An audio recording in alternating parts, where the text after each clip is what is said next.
developers maybe more like the rest of small businesses than we realize. So Matt, can you talk a little bit about how this came together?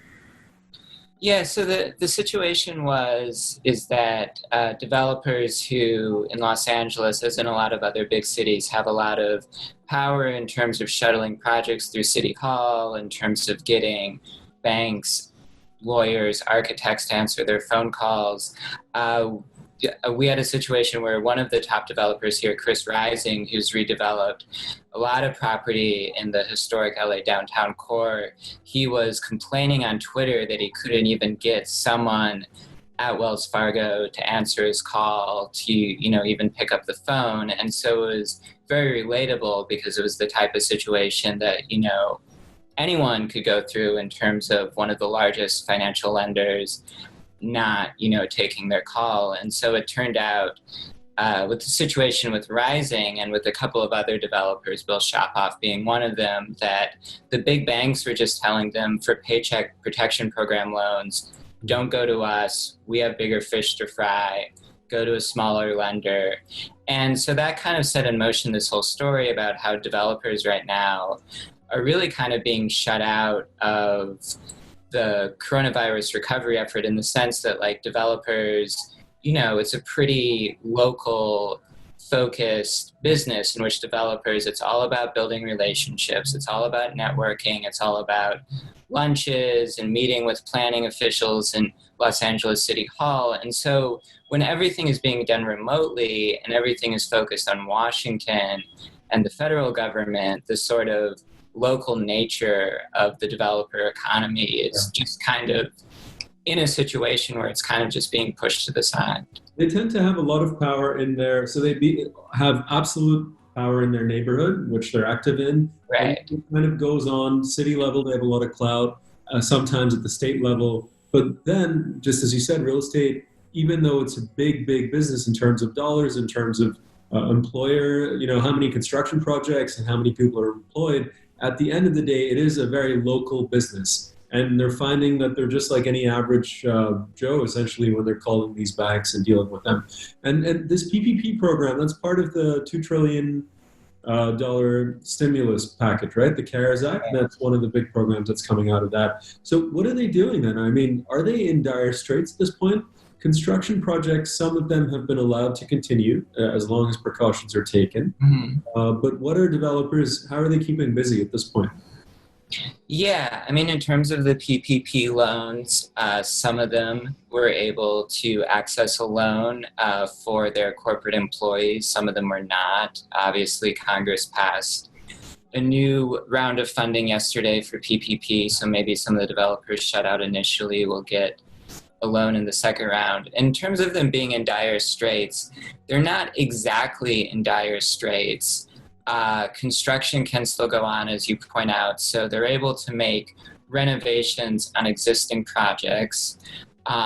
They're experiencing some declines in rent payments from either commercial or residential tenants, but they're not at the point yet where they're, say, like the hotel industry, where they're just really struggling and laying off a bunch of employees. They're more at the point where like there's no kind of positive activity. The whole life of a developer is about what's next? What's the next loan I can get to build the next project, to move forward with some type of, So no acquisitions, no right. factories, no real movement in the sales market.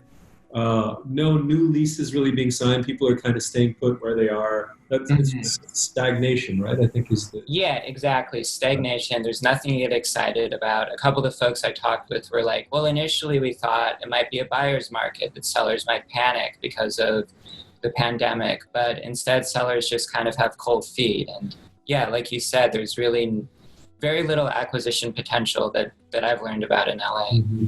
And has there been, I guess the bigger, broader anxiety is that some of these developers that you spoke with were office developers, retail, have large retail holdings as well. The market for that, even when things get back to normal, and hopefully that happens soon, the market for some of that product it just might be in like in an existential problem, right? Right. Like, why do I need office space? Everyone's been doing just fine at home, right? These are the kind of questions that tenants are asking.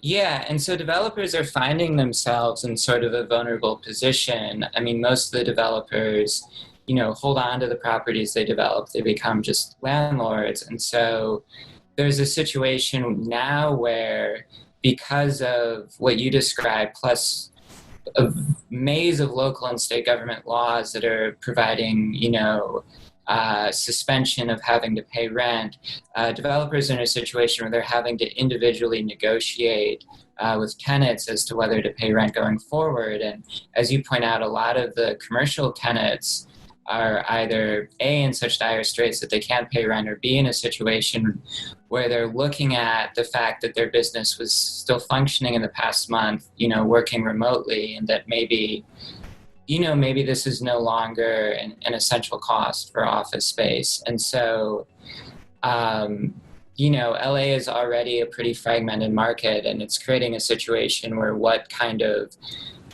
commercial core there might be in downtown or Century City could be vulnerable now. Right. And what are you looking at next then around this topic? What else? Yeah. I mean, I think what comes next is that there's just a lot of situations right now where developers are looking at this whole menu of different federal programs. There's the pandemic unemployment assistance, there's the emergency disaster loans, there's the Paycheck Protection Program that we were discussing earlier, where developers are kind of at one time are kind of upset that they feel squeezed out by the stimulus, and at the other hand are feeling, well, look, there's so much money, we got to get some of this. And so they kind of feel that eventually they're going to get some of this federal money, and so kind of their struggles to get that is one thing that I'm looking at. Another thing that I'm looking at is that everybody I interview tells me it's okay, it's a V-shaped curve, whatever the cliche of the day is, there's pent-up demand. And so, what exactly will this pent-up demand look like? People are predicting a rosy Q3 in terms of being able to get money again. Are developers going to be able to actually start making deals, say, in June or July? And if so, what will those deals look like, and how will they be different than what was more or less a pretty good market in January, February? Right. I think it'll be fun and interesting for sure to keep track of. Matt, thank you so much. Great story today. Thank you. Appreciate it.